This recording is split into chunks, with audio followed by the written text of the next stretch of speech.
আসসালামু আলাইকুম এভরিওয়ান। ভার্সিটির সিনিয়র ম্যাম গল্প। তো চলো বেশি কথা না কইয়া গল্প শুরু করা যাক। দরজা খুলে ভিতরে যেতেই দেখি অফিসের সেই পরি মেয়েটা রানীর সাথে বসে খেলা করছে। আজকে মাত্র যেই মেয়েটার সাথে আমার পরিচয় হয়েছে সেই মেয়েটা আমার বাড়ি পর্যন্ত এসে গেছে। এটা কিভাবে হতে পারে? আমার তো এখন মাথায় কাজ করছে না। ও আমার বাসার ঠিকানা পেলো কিভাবে? রানী আমাকে দেখে বাবা বলে দৌড়ে এসে জড়িয়ে ধরলো। আমি রানীকে কোলে নিতেই পরি বলল, তা মিস্টার, কি খবর আপনার? আমি বললাম, আমার বাসায় তুমি কিভাবে? রানী বলল, বাবা, ওনাকে আমি এখানে নিয়ে আসছি। আমার এখানে একা একা ভালো লাগছিল না, তুমি তো আমাকে ফেলে চলে গেলে। পরে আমি ওনাকে কল দিয়েছিলাম। পরি বলল, আমি জানি আপনার বউ নেই আর আপনি কোনো কাজে না কোনো কাজে বিজি থাকেন, এজন্য আমি আপনার মেয়ের কাছে ফোন নম্বর দিয়েছিলাম আর রানী কল দিয়েছিল, এজন্য আসলাম। আমি আবার একা একলা একজন মানুষ, তাই তো আসলাম। কিছুটা সময় হলেও তো কাটবে। রাগ করলেন নাকি আমি এখানে আসছি দেখে? আমি বললাম, না, রাগ করবো কেন, ভালো করছেন। রানী বলল, বাবা, আমি বাইরে গিয়ে খেলা করি, তোমরা কথা বলো। রানী আমার কোল থেকে নেমে দৌড়ে বাইরে চলে গেল। আমি কাপড় চেঞ্জ করছি আর পরি বসে আছে। আমি আগ বাড়িয়ে বললাম, তা পরি ম্যাডাম, এখন কি বাসায় যাবেন নাকি? পরি বলল, কেন, আপনাকে বুঝি বিরক্ত করছি আমি? আমি বললাম, না, আমি এটা বলি নাই। আমি ব্যাচেলার একজন মানুষ, কেউ যদি আমাদের একসাথে দেখে তাহলে খারাপ কিছু মনে করবে।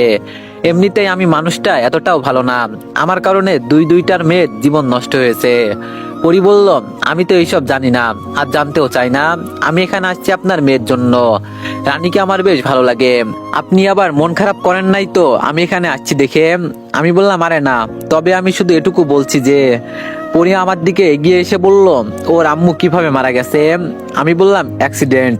পরি বলল, ও, দুইটা মেয়ের জীবন নষ্ট করছেন মানে? বুঝলাম না বিষয়টা। আমি বললাম, আপনি আমার অফিসের কলিগ, পার্সোনাল কিছু বলতে চাই না আপনাকে। পরি বলল, ওকে, আপনার ইচ্ছে, মেয়ে দেখবো কি আপনার জন্য? আমি বললাম, বিয়ের স্বাদ মিটে গেছে আর না, জীবনে উচিত শিক্ষা হয়েছে। পরি বলল, যদি কেউ আগবাড়িয়ে আসে আপনাকে বিয়ে করতে? আমি বললাম, ধুর, জানতো, এইসব উল্টাপাল্টা কথা ছাড়েন, এইসব কথা শুনতে আমার আর ভালো লাগছে না। পরি বলল, আমাকে একটা জিনিস শিখাবেন? আমি বললাম, এত কিছু শিখাতে পারবো না, আমার এখন রান্না করতে হবে। পরি বলল, রান্না বান্নার কাজ কিন্তু মহিলাদের। আমি বললাম, আমার কেউ নেই দেখেই তো আমি রান্না করি। পরি বলল, আমাকে রান্নাঘর দেখিয়ে দেন। আমি বললাম, পরি ম্যাডাম, আপনার কাছে আমি হাত জোর করে বলছি, এখন বাসায় যান, প্লিজ বিরক্ত করবেন না আমাকে। আমি যে রান্নাঘরে যাব তখন পরি আমার সামনে চলে আসে। আমি নিজেকে সামলাতে না পেরে পরীকে নিয়ে নিচে পড়লাম। পরি আমার নিচে আর আমি ওর উপরে। রানী বলল, বাবা, তুমি কি পরি আন্টিকে আম্মু করবে? করলে ভালোই হবে, উনি কিন্তু খুব ভালো, আমাকে খুব আদর করবে। রানীর কথা শুনে তাড়াতাড়ি পরির উপর থেকে উঠে গেলাম। পরি দাঁড়িয়ে লজ্জায় দৌড়ে চলে গেল। বেচারি হয়তো লজ্জা পেয়েছে। এই মেয়ে হঠাৎ করে আবার আমার পিছনে লাগলো কেন? এখানে কোনো কাহিনী তো আছে, চিনা নেই জানা নেই, এই মেয়ে আমার বাসা পর্যন্ত চলে আসলো। খোঁজ খবর লাগাতে হবে আমার। রানী বলল, বাবা, কি চিন্তা করো? আমি বললাম, না আম্মু, কিছু না, আমি রান্না করি, তুমি গেম খেলো, ঠিক আছে? রানী বলল, ওকে বাবা। আমি রান্নাঘরে গিয়ে ইভাকে কল দিলাম। ইভা ফোন রিসিভ করেই বলল, এতদিন পর মনে হলো আমাকে। আমি বললাম, তুই তো জানিস আমি এখন কি অবস্থায় আছি। আমার বর্তমান অবস্থা খুব খারাপ, সবাই আমাকে ছেড়ে চলে গেছে। তবে একটা পিক দিচ্ছি, দেখতো, ওর সম্পর্কে একটু ডিটেলস লাগবে। ইভা বলল, আরে এটা তো পরি আপু, আমাদের পাশের ফ্ল্যাটে থাকে, মেয়ে ভালো আছে, তবে ওর বাবা মা কেউ নেই, এতিম বলতে পারিস, একাই থাকে। সমস্যা শুধু এক জায়গায়, পরিবার নাই বলে বিয়ে হচ্ছে না। কিন্তু তুই হঠাৎ করে ওর কথা জিজ্ঞেস করলি।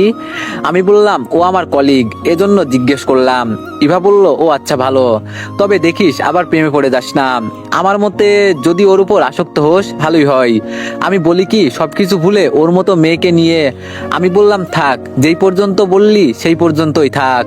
ইভা বলল, রাসেল আর ওর বউকে মেরে কাজটা ভালো করলি, এটা যদি আরো আগে করতি তাহলে বেশ ভালো হতো। আমি বললাম, তুই কিভাবে জানিস? ইভা বলল, ভুলে যাস না, আমি এই পথে তোর আগে থেকেই কাজ করি।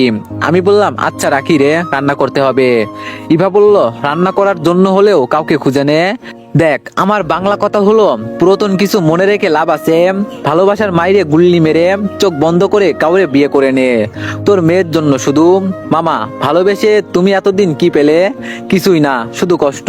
শেষ একটা চান্স নে, ভালোবাসা ছাড়া অন্য কাউকে বিয়ে কর, দেখ সুখে শান্তিতে সংসার করতে পারবি। যদিও রিয়া ভাবি তোরে ভুল বুঝে চলে গেছে, তোরে একবার তো জিজ্ঞেস করা উচিত ছিল যে এইসব কেন করলি। বেশি না 5টা মিনিট রিয়া ভাবি তোর সাথে কথা বলতো, কিন্তু রাগে তেজে চলে গেল। আর তুই কি এমন অপরাধ করে ফেললি যে চলে গেল? মিমিও তো তোরে ভালোবাসতো, আর ওর বাচ্চার বাবাও তুই। সেই হিসাবে ওর অধিকার আছে তোর উপর। একটা পুরুষ 2টা বিয়ে করতেই পারে, এটা স্বাভাবিক। আমি কথাগুলো এজন্য বললাম কারণ আমার চোখে তুই দোষী না। রিয়া ভাবি উনি রাগে চলে গেল, তুইও দেখিয়ে দে। কারোর জন্য কারোর জীবন থেমে থাকে না। অতীত নিয়ে বাঁচলে শুধু কষ্ট পাবি, বর্তমান চিন্তা কর। আমার কথায় আবার কষ্ট নিবি না। আমি বললাম, আরে না, কি যে বলিস, তুই যেই কথাগুলো বললি সবগুলো একদম ঠিক। তোর কথায় যুক্তি আছে। মিমি খারাপ কিছু করে নাই, ওর অধিকার আছে আমার উপর। ওর মেয়ের বাবা হিসাবেও অধিকার আছে আমার উপর। রানী বলল, বাবা বাবা বাইরে পুলিশ আসছে। রানীর কথা শুনে বললাম, কি বলো আম্মু? রানী বলল, বাবা, বাইরে অনেকগুলো পুলিশ দাঁড়িয়ে আছে। ওরা কি তোমাকে তুলে নিয়ে যাবে? তুমি চলে গেলে আমি কার কাছে যাব? আমি বললাম, কিছু হবে না আম্মু, আমি তোমাকে ছেড়ে কোথাও যাব না। তুমি বিছানায় বসে গেম খেলো, ঠিক আছে? ফোনটা কানে দিতে ইভা বলল, পুলিশ কি কোনোভাবে জেনে গেল নাকি সবকিছু? আমি বললাম, বলতে পারবো না, আমি ফোনটা দেখি কি হয়। ইভা বলল, আমি আসবো নাকি? আমি বললাম, না দরকার নেই, আমি দেখছি। ফোন কেটে একটা সিগারেট জ্বালিয়ে রুম থেকে বের হলাম। বাইরে দেখি সত্যি অনেকগুলো পুলিশ দাঁড়িয়ে আছে। রাইসা এগিয়ে এসে বলল, রাসেল আর ওর বউকে মারার কারণে আপনাকে জেলে নেওয়া হবে। আমি মুখ থেকে সিগারেট হাতে নিয়ে বললাম, এখানে কারোর বাপদাদার ক্ষমতা নেই আমাকে অ্যারেস্ট করার। কনস্টেবলদের উদ্দেশ্যে বললাম, কি মনে আছে তো আমাকে জেলের ভিতরে ঢুকানোর কারণে কামাল সাহেবের চাকরি গিয়েছিল? রাইসা সরাসরি বলল, তাই এখন কি আমার চাকরিও চলে যাবে? আমি বললাম, আরে শালিকা, কি যে বলো, আমি তো এটা বলি নাই। তুমি আমার আদরের একমাত্র শালী। রাসেল আর ওর বউকে আমি মেরেছি, কিন্তু আমাকে ধরতে পারবে না। রাইসা বলল, প্লিজ দুলা ভাই, আমাকে রাগাবেন না প্লিজ। আমি সরাসরি আমার আইডি কার্ড রাইসার হাতে দিয়ে বললাম, ভালো করে আমাকে চিনে রাখো, দরকার হতে পারে। রাইসা আমার আইডি কার্ড দেখে সাথে সাথে আমাকে স্যালুট করে বলল, সরি স্যার, আমার ভুল হয়ে গেছে। আমি বললাম, বুঝলাম। রাইসা সবাইকে বলল থানায় যেতে। সবাই যেতেই রাইসা বলল, আপনি এত উচ্চ পদে চাকরি করেন, কিন্তু একদিনও এই কথা বলেন নাই আমাকে। কেউ আপনার পরিচয় পর্যন্ত জানে না। আমি বললাম, এইসব কথা ছাড়ো, তোমার বোনের খবর কি? রাইসা বলল, জানি না, বলতেও পারি না, আপু একটু বেশি বোঝে। যখন শুনলাম মিমির মেয়ের বাবা আপনি, তখন আমার মনে হয় নাই যে আপনি অপরাধী। মিমির অধিকার ছিল আপনার উপর। আমি বললাম, তোমার বোনের আশা বাদ দিয়ে দিয়েছি। এত ইগো তোমার বোনের? রাইসা বলল, দুলা ভাই, আমার বিয়ে ঠিক হয়েছে। আমি বললাম, ওমা তাই নাকি? তার ছেলে কি করে? রাইসা বলল, শুনেছি ব্যবসা করে নাকি। আমি বললাম, ভালো। রাইসা বলল, আগামী শুক্রবারে আপনি যাবেন না? আমি বললাম, আমি গেলে তোমার ভাই আমাকে কেটে টুকরো টুকরো করে ফেলবে। রাইসা বলল, ওইসব কিছু হবে না, আমি আসি না? আমি বললাম, আসো তো, শালি মানে আধা ঘরওয়ালি, ভিতরে চলো। রাইসা বলল, আমি খালি ঘরে যাব না, পরে আপনি। আমি বললাম, দিব মাথায় একটা। আচ্ছা আসো, কিছু খেয়ে যাও। রাইসা বলল, না দুলা ভাই, আমার অনেক কাজ পড়ে আছে, যাই আমি। আর ওদের কি করব? আমি বললাম, 2টা লাশ ভিতরে রেখে পুরো বাসায় আগুন লাগিয়ে দাও। রাইসা বলল, এটা করা কি ঠিক হবে? আমি বললাম, যেটা বললাম সেটা করো। রানী আমার পা জড়িয়ে ধরে বলল, আব্বু উনি কে? আমি বললাম, উনি তোমার আন্টি। রাইসা এগিয়ে এসে আমার মেয়েকে কোলে নিয়ে বলল, একটা মেয়ে কতটা ভালোবেসে এমন করতে পারে। মিমি জানতো আপনি ওকে কাছে টেনে নিবেন না, কিন্তু একটু সুখের জন্য কি করছে হিসাব করা যায়। এর নাম হলো ভালোবাসা। যখন মানুষ কাছে থাকে তখন বোঝা যায় না সে কি ছিল, কিন্তু যখন দূরে চলে যায় তখন বোঝা যায়। আমি রাইসার কথা শুনে নীরবে চোখের পানি মুছে নিলাম। রাইসা যেতেই আমি রানীকে নিয়ে ভিতরে চলে গেলাম। রাতে রানীকে ঘুম পাড়িয়ে আমি চুপচাপ বসে আছি। বাইরে প্রচুর বৃষ্টি হচ্ছে। হঠাৎ মনে হলো আমি বাইরে কিছু একটার আওয়াজ শুনলাম। জানালা দিয়ে বাইরে তাকিয়ে আমি অবাক হয়ে গেছি। কেউ একজন গাড়ির সামনে দাঁড়িয়ে আছে। এত বৃষ্টি তুফানের মাঝে দাঁড়িয়ে আছে, বিষয়টা আমার কাছে খারাপ লাগলো। আমি জোরে ডাক দিয়ে বললাম, এই যে হ্যালো, আপনি এই রাতের আধারে, তাও আবার বৃষ্টির মাঝে দাঁড়িয়ে আছেন, কিছু কি হয়েছে আপনার? কোনো সমস্যা হলে বলতে পারেন। মেয়েটি বলল, আমি এখানে আসছিলাম আপনার মেয়ের জন্য, কিন্তু এসেই বৃষ্টি শুরু হলো। এত রাতে আপনার বাসায় যাওয়া ঠিক হবে না ভেবে দাঁড়িয়ে দাঁড়িয়ে চিন্তা করছি কি করব। আরে শালা, এটা তো দেখি পরীর কণ্ঠ। ও এত রাতে এখানে? কি যে এক বিপদে পড়লাম আমি। ছাতা নিয়ে হেঁটে হেঁটে নিচে নামলাম। পরীর কাছে এগিয়ে গিয়ে বললাম, পাগল হয়েছো তুমি এই বৃষ্টির মাঝে? পরী বলল, পাই দিয়ে যাচ্ছিলাম, ভাবলাম আপনার মেয়ের সাথে দেখা করে যাব, আর এই যে দেখেন বৃষ্টি। আমি পরীর মাথার উপর ছাতা রেখে বললাম, এই বৃষ্টির মাঝে ভিজলে অসুস্থ হয়ে যাবেন। পরী আমার হাত থেকে ছাতা কেড়ে নিয়ে বলল, আপনিও ভেজেন। আমি বললাম, এই এই কি করছো, পাগল হয়েছো? পরী আমার হাত ধরে বলল, থাকেন না একটু সময়, ভালো লাগবে। আমি পরীর পাশে দাঁড়িয়ে বললাম, আমি বিবাহিত একজন পুরুষ, আমার একটা মেয়ে আছে, বুঝছো তো আমি কি বলতে চাইছি? পরী বলল, আমি কি কখনো বলছি আপনাকে আমার ভালো লাগে? আমি তো রানীর জন্য এখানে আসছি। আরে আপনি এটা কিভাবে বলতে পারলেন যে? আমি বললাম, সরি, আমি তো মনে করছিলাম। এই পর্যন্ত বলে আমার নজর গেল পরীর উপর। ওকে ভিজা শরীরে একদম মাছ লাগছে। যদি দিনের আলোতে দেখতাম তাহলে হয়তো। পরী ওর বুকের উপর ওড়না টেনে বলল, এক বাচ্চার বাবা, এরপরও লুচ্চামি কমে না। আমি নজর কন্ট্রোল করে বললাম, একটা মেয়ে যদি এভাবে খোলামেলা থাকে, কার বা দেখতে ইচ্ছে করে না? পরী আমার মুখের সামনে দাঁড়িয়ে বলল, আরো কাছে আসবো কি? বলেন না, আরো কাছে আসবো কি? আমি বললাম, দেখো পরী, এটা ঠিক নয়। পরী আমার ঘাড়ে হাত রেখে ঠোঁটে কামড় দিয়ে বলল, আমি কি কোনোভাবে আপনাকে সাহায্য করতে পারি? জানেন তো এই বৃষ্টির দিনটা কেমন রোমান্টিক।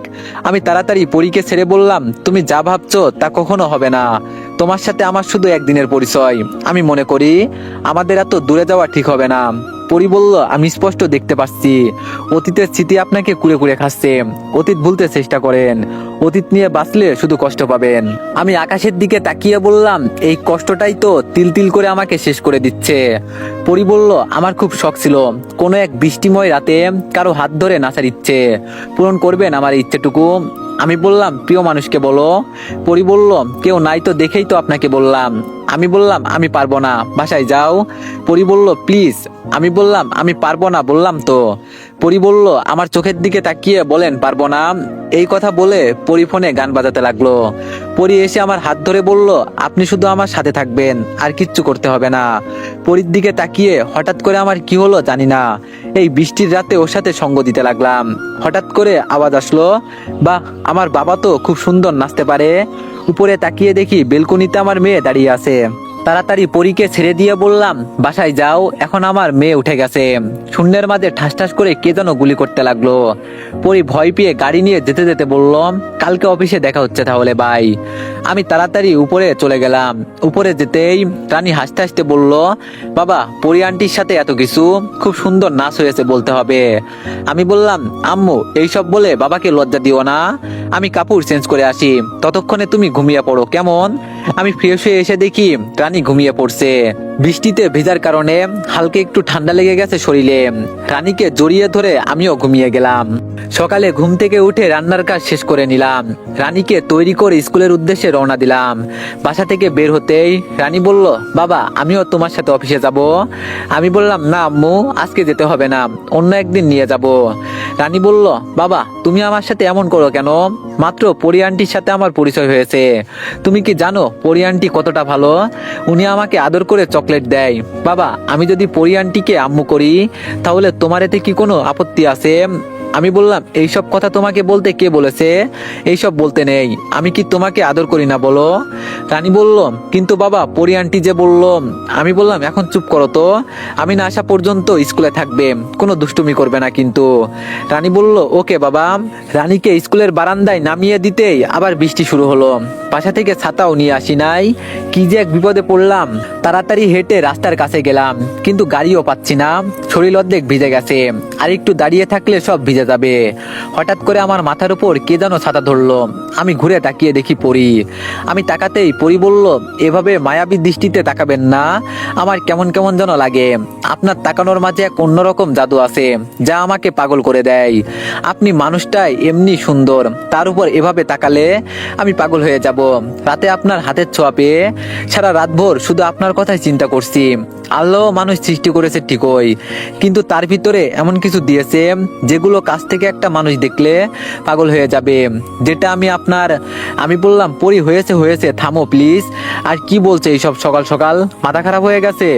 পরী বলল, হয়েছে তো আপনার জন্য। গুলি করেও মারোনি আমাকে, লাঠি দিয়েও মারোনি আমাকে, শুধু তোমার চোখের চাউনিতে আমাকে মেরেছো।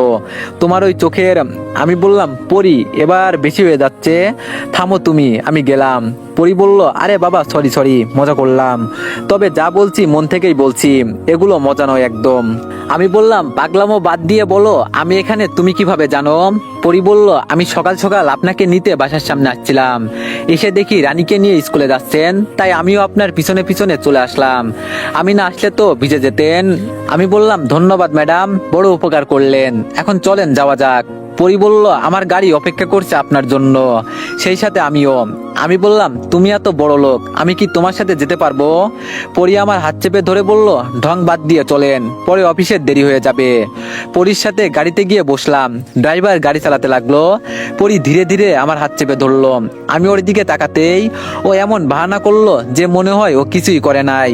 তবে ইদানিং পরি আমার সাথে একটু বেশি বেশি করছে, ও যা চাইছে তা কখনো সম্ভব নয়। আমি আমার জীবনের সাথে অন্য কাউকে দৌড়াতে চাইছি না। পরি বলল, কি সাহেব, আমার কথা বুঝি চিন্তা করেন? চিন্তা করতে হবে না, আমি আছি তো আপনার পাশে। আমি বললাম, একটা লাইন বেশি বোঝো মনে হচ্ছে। পরি বলল, বেশি বুঝি দেখেই তো আপনার অনুমতি ছাড়া আপনার হাত ধরলাম, এরপর এমন জায়গায় ধরবো যে আপনি আমাকে কাছে পাওয়ার জন্য পাগল হয়ে যাবেন। আমি বললাম, এই এই গাড়ি থামাও, তোমার গাড়িতে করে যাব না আমি। পরি বলল, আরে বাবা সরি সরি, আমার ভুল হয়ে গেছে, আমি তো শুধু আপনার সাথে মজা করছি। আমি বললাম, এগুলো মজা বলে পরি? পরি বলল, আমার ভালো লাগে আপনার সাথে দুষ্টুমি করতে। আমি বললাম, কিন্তু আমার ভালো লাগে না, তুমি জানো তো আমি। পরি বলল, আমি জানি আপনি কতটা কষ্ট নিয়ে বেঁচে আছেন, এজন্যই তো আমি চেষ্টা করি আপনার মন ভালো করতে। সারা জীবনের জন্য আমাকে আপন করে দেখেন, কষ্ট কি জিনিস আপনাকে আমি অনুভব করতে দিব না। আমি বললাম, যেটা কখনো হবে না তা কখনো বলবা না। পরি বলল, আপনি বললেই তো হয়ে যায়, শুধু মুখ ফুটে একবার বলেন, তাহলেই তো হয়ে যায়। বিশেষ করে রানীও আমাকে মা বলতে রাজি আছে, এখন শুধু আপনি আমাকে বউ বললেই কাজ হয়ে যাবে। আমি এবার নিজেই চুপ হয়ে গেলাম, ওর সাথে এইসব কথা বলতে আমার একদম ভালো লাগছে না। পরি আমার দিকে তাকিয়ে আবার বলল, আচ্ছা আর বলবো না, এখন শোনেন, আপনার জন্য একটা খুশির খবর আছে, যেটা শুনে আপনি পাগল হয়ে যাবেন। আমি বললাম, পাগল হয়ে যাব, ঠিক আছে, তাহলে আর বলতে হবে না। পরি বলল, এই আপনি এমন কেন বলেন তো, এতটা আনরোমান্টিক আপনি, একটু রোমান্টিকতা নাই আপনার ভিতরে? মনে মনে বললাম, আমি কতটা রোমান্টিক তা তুমি জানো না, শুধু আজকে কেউ নেই বলে। পরি বলল, কি আমি ভুল কিছু বলে ফেললাম? আমি বললাম, না ম্যাডাম, ভুল বলেন নাই, এত কথা বলতে পারেন আপনি। পরি বলল, আচ্ছা দীপু সাহেব, আপনার বুকের উপর লোম আছে তো? আমি বললাম, এইসব জেনে কি করবে তুমি? পরি বলল, কি করব মানে, বিয়ের পরে আপনার বুকের ওপর ঘুমাতে হবে না, এজন্য সবকিছু আগে থেকেই জেনে নিচ্ছি। আমি দরজা খুলে গাড়ি থেকে নেমে বললাম, এত বকবক করতে পারেন আপনি, চলেন এখন ভিতরে যাওয়া যাক। পরি গাড়ি থেকে নামতে নামতে বলল, আমি যদি বলি আজকে আপনার সেই দিন, তাহলে বিশ্বাস করবেন? আমি বললাম, কেন, তুমি আমাকে মারবে বুঝি?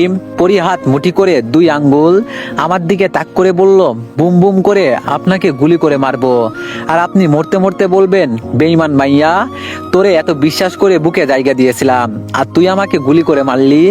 আমি তখন হু হু করে হাসতে হাসতে বলবো, হ্যাঁ আমি এমনই, এই পরি টাকার জন্য সবকিছু করতে পারে, পরে আপনি মরে যাবেন, বাকিটা ইতিহাস হয়ে যাবে।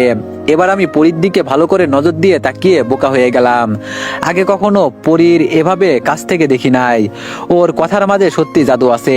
পরীর প্রতিটা কথাই আমার এতক্ষণ ধরে ভালো লাগছিল, মেয়েটার মাঝে আসলেই জাদু আছে, চেহারা যেমনই হোক, কিন্তু ওর কথায় আমি মুগ্ধ হয়ে গেছি। এতক্ষণ শুধু আমাকেও খুশি করতে এইসব বলছে, নাকি আমাকেও সত্যি সত্যি পছন্দ করে? আমি হাত দিয়ে পরীর চুলগুলো কান থেকে সরিয়ে দিলাম। পরি একটু লজ্জা পেয়ে বলল, আমরা এখন লিফটের দরজার কাছে আছি, অফিসের মানুষ দেখলে। আমি তাড়াতাড়ি পরীকে ছেড়ে লিফটের দরজার ভিতরে চলে গেলাম। নিজের মাথায় নিজেই টুকা দিয়ে বললাম, মাঝে মাঝে আমার জ্ঞান যে কোথায় হারিয়ে যায় বলতেও পারি না। পরি মাথা নিচু করে লিফটের ভিতরে ঢুকলো। ধ্যাত্তেরি, এতক্ষণ মেয়েটা কি সুন্দর কথা বলছিল, দিলাম সবকিছু গোলমাল করে। অফিসের দরজার কাছে পা রাখতেই সবাই আমার দিকে ফুল ছিটাতে লাগলো। আমি কোনো কিছু বুঝতে না পেরে আপুর দিকে তাকালাম, হয়তো আপু আমাকে মেনে নিয়েছে, আর সবাইকে বলছে আমি ওর ভাই, এজন্য ফুল দিয়ে বরণ করে নিচ্ছে আমাকে। পরি পাশ থেকে বলল, কি বলছিলাম সাহেব, আপনার জন্য একটা সারপ্রাইজ আছে। এখন তো বিশ্বাস হলো আমার কথা। ফুল ছিটানো শেষ হতেই আবির এগিয়ে এসে বলল, গুড লাক বন্ধু, তোর এই নতুন জীবনের শুভেচ্ছা জানাই, হ্যাপি বার্থডে বন্ধু, আজকে তোর জন্য আমরা সবাই ছুটি পেলাম, মজা কর অফিসে। এই সবাই তাহলে চলো যাওয়া যাক। এই কথা বলে সবাই চলে গেল। এখন আমি, পরি, আপু, দুলাভাই আর রুদ্র দাঁড়িয়ে আছে। পরি আপুর পাশে দাঁড়িয়ে বলল, ম্যাডাম ও এখন তৈরি, এখন তাহলে আমরা কাজ শুরু করি। পরির কথা শুনে মনে মনে বললাম, কাজ মানে কিসের কাজের কথা বললো? আর আমার জানা মতে আজকে তো আমার জন্মদিন নয়, এটা আপুও জানে। এখানে কোনো এক ষড়যন্ত্র চলছে, কিন্তু কেউ আমাকে কিছু বলছে না।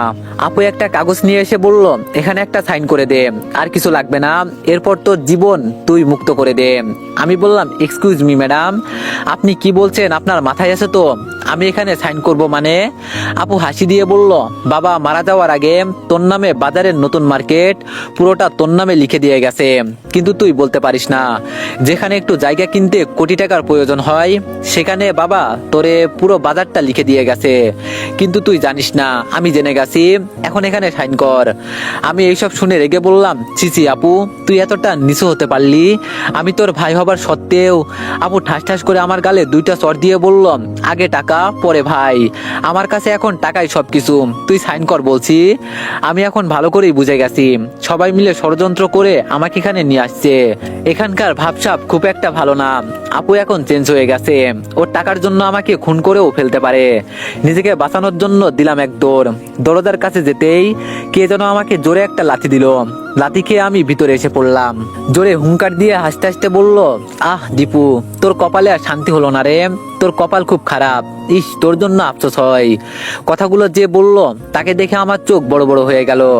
নিজেকে নিজে বিশ্বাস করাতে পারছি না। না না, এ হতে পারে না। রাসেল কিভাবে বেঁচে আছে? ওকে আমি নিজ হাতে গুলি করে মারছি। রাসেলের পিছনে ওর বউকে দেখে আমি আরো বড় শক খেলাম। আমি কি সত্যি বেঁচে আছি? ওদের দুজনকে আমি স্বয়ং নিজ হাতে গুলি করছি। এটা কিভাবে হলো? কিভাবে হলো? আমার মাথায় কাজ করছে না। আমি দুই হাত দিয়ে মাথা চেপে ধরলাম। আমি কি পাগল হয়ে গেছি? এটা কিভাবে হতে পারে? কি হচ্ছে আমার সাথে এইসব? রাসেল আমার মাথার কাছে বসে বলল, চাপ নিস না, একটু পর অরিজিনাল পাগল হয়ে যাবি, তার আগে সাইনটা কর। রাসেল আপুর কাছে গিয়ে বলল, আপু কাগজটা দেন, কিভাবে সাইন করাতে হয় আমি দেখছি। রাসেলের বউ আমার সামনে দাঁড়িয়ে বলল, কিরে, আমার কাপড় খুলে আমাকে ধর্ষণ করবি না? আমি তো তোর জন্য অপেক্ষায় ছিলাম, কিন্তু তুই আসলি না। এই যে দেখ, আমি তোর সামনে দাঁড়িয়ে আছি, আমি কিন্তু মরি নাই। ইচ্ছে করলে আবার আমাকে ধর্ষণ করতে পারবি। পারবি না জানি, কিন্তু থেমে থাকিস না, চেষ্টা কর। ও, আমি তো ভুলেই গেছি, আজকের পর থেকে তো তুই পাগল হয়ে যাবি, পাবনায় থাকবি তুই। রাসেল বলল, আহা, ওকে এইসব বলে আর কষ্ট দিও না তো। বেচারা এমনি বেঁচে আছে নাকি মারা গেছে বলতে পারছে না। তো এখন সাইন করবি নাকি অন্যভাবে ব্যবস্থা করব? আমি রুদ্রর দিকে তাকাতেই রুদ্র মাথা নিচু করে বলল, বন্ধু, আমার একটা বউ আর বাচ্চা আছে, এই চাকরিটা গেলে আমার রাস্তায় বসতে হবে। রাসেল বলল, বাঁচার মতো কোনো রাস্তা নেই, সাইন কর বলছি। আমি বললাম, আপু তুই শেষ পর্যন্ত রাসেলের সাথে হাত মিলালি, ওদের আমি মেরে ফেলছি, এরপরও কিভাবে বেঁচে আছে? রাসেল আমার চুলির মুঠি ধরে বলল, সাইন কর, নইলে মেরে ফেলবো। আমি বললাম, আমি মরে গেলেও সাইন করব না। আপু একটা লাঠি এনে আমার মাথায় আঘাত করে বলল, সাইন কর বলছি, তুই মরলে তোর মেয়েকে কে দেখবে? আমি বললাম, আমি মরলে পরি। এইটুকু বলতেই পরি হাসতে হাসতে বলল, আমি তোর মেয়েকে দেখবো? এতদিন তোর সাথে প্রেমের অভিনয় করছি, আমার তো ঘৃণা লাগে তোর সাথে কথা বলতে। সিসি, গা থেকে গন্ধ আসে। আর আমাকে কি তোর মনে হয় আমি তোর কলিগ? আমি এই অফিসের ম্যানেজার, এখন তো বুঝলি। আমি বললাম, পরি তুইও আমাকে ধোকা দিলি। পরি বলল, তুই করে কথা বললে জিভ টেনে ছিঁড়ে ফেলবো। তোর কি যোগ্যতা আছে যে আমাকে তুই করে বলবি? 2 টাকার চাকর কোথাকার। আপু বলল, এত কথা বলে সময় নষ্ট করতে পারবো না, এখন সাইন কর। আমি বললাম, এই আপু আমার দিকে তাকায় একবার, আমি না তোর আপন ভাই? একই মায়ের পেটে জন্ম আমাদের। মা মারা গেলে বড় বোন হয় মায়ের সমান। তুই তো আমার মায়ের মতোই। মা হয়ে ছেলেকে মারতে পারবি? একটুও কি তোর হাত কাঁপবে না? এই হাত দিয়ে না তুই আমাকে খাইয়ে দিতি, আজকে এই হাত দিয়ে আমাকে মারতে পারবি? আমার সবকিছু মানে তোর। কেন আমার সাথে এমন করিস? দেশে আসছি থেকে একটুও শান্তি পাই নাই, সবাই এই এতিম ছেলেটার পাশে থাকতে চায় না। প্লিজ আপু, পাগলামো বন্ধ কর, আমি আর এইসব সহ্য করতে পারছি না, প্লিজ আমাকে মুক্তি দে এবার। আপু নিচে বসে আমার মাথায় হাত রেখে বলল, জীবনের মতো শান্তি পাবি আজকে। নিজেকে নিয়ে আর তোর টেনশন হবে না, নিজেকে নিজে চিনবি না, তোর কিসের টেনশন হবে তোর? আর যদি কোনোদিন ভালো হতে পারিস, তাহলে রাসেল কেন মরে নাই সেই রহস্য আমি বলবো, ঠিক আছে? এখন সাইন কর, কেমন? তুই তো আমার লক্ষ্মী ভাই। আমি চোখ বন্ধ করে বললাম, এই একটা সাইনের জন্য এত কিছু? ঠিক আছে যা, আমি সাইন করব না, যা পারিস কর তুই, আমিও দেখবো তুই কি করতে পারিস। আপু বলল, আমি অনেক কিছু করতে পারি ভাই, যেটা তুই জানিস না। এতদিন তো ছোটখাটো ভিলেনের সাথে খেলা করলি, কিন্তু কেউ জানে না এই গল্পের ভিলেন আমি। এই তোরা কেউ কি জানিস এই গল্পের ভিলেন আমি? সবাই জানে আমি তোর বোন, অথচ আমি এই গল্পের ভিলেন। আমার তো বলতেও ভালো লাগছে। ও কি যেন মনে হয়েছিল তুই গোয়েন্দা সংস্থায় কাজ করিস না, এখন আমার গোয়েন্দা সংস্থা দেখতো একটু। তুই তো এমনি সাইন করবি, অযথা কষ্ট করছি আমি। কই রাইসা নিয়ে আসো তো। আপুর কথা মতো রাইসা আমার মেয়েকে নিয়ে ভিতরে ঢুকলো। রানী আমাকে দেখে কান্না করতে করতে বলল, বাবা ওরা তোমাকে মেরেছে খুব না? তুমি যাকে আন্টি বলতে বলছো উনি আমাকে চড় দিয়েছেন, খুব বাজে আন্টি।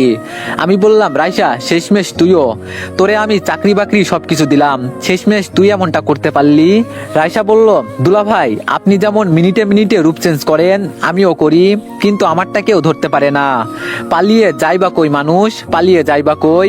আজরাইল আসিয়া একদিন ধরবে কুশিয়া। ইস দুলা ভাই পালাবেন না আজকে, একটু ক্ষমতা দেখান, আমরা সবাই আপনার ক্ষমতা দেখবো আজকে। আমি মাথা নিচু করে চোখের পানি ছেড়ে বললাম, দুনিয়ার মানুষ বড়ই বেঈমান, এই দুনিয়া থেকে কষ্ট ছাড়া কিছুই পেলাম না, নিজের আপু পর্যন্ত বেঈমানি করলো। রাইসা বলল, নেকা কান্না বন্ধ করে সাইন কর, নইলে তোর মেয়ের মাথায় গুলি করে দিব। আমি চোখের পানি মুছে বললাম, ওর কিছু করিস না, আমি সাইন করছি। শুধু জানতে চাই আপুর সাথে হাত মিলানোর কারণে তোদের সবাইকে কি এমন দিবে? আপু বলল, আগে পাগল থেকে ভালো হয়ে ফিরে আসতে পারলে সবকিছু বলবো আমি নিজে তোরে। তো এখন সাইন কর। আমি রানীর কান্না দেখে সাইন করে দিলাম। আজকে হয়তো টাকার কারণে কাছের মানুষগুলোর আসল পরিচয় জানতে পারলাম।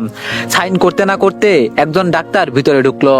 ডাক্তার ভিতরে ঢুকতেই, তো এভরিওয়ান নেক্সট পার্টের জন্য সবাই একটু বেশি বেশি লাইক আর একটা করে কমেন্ট করে দিও।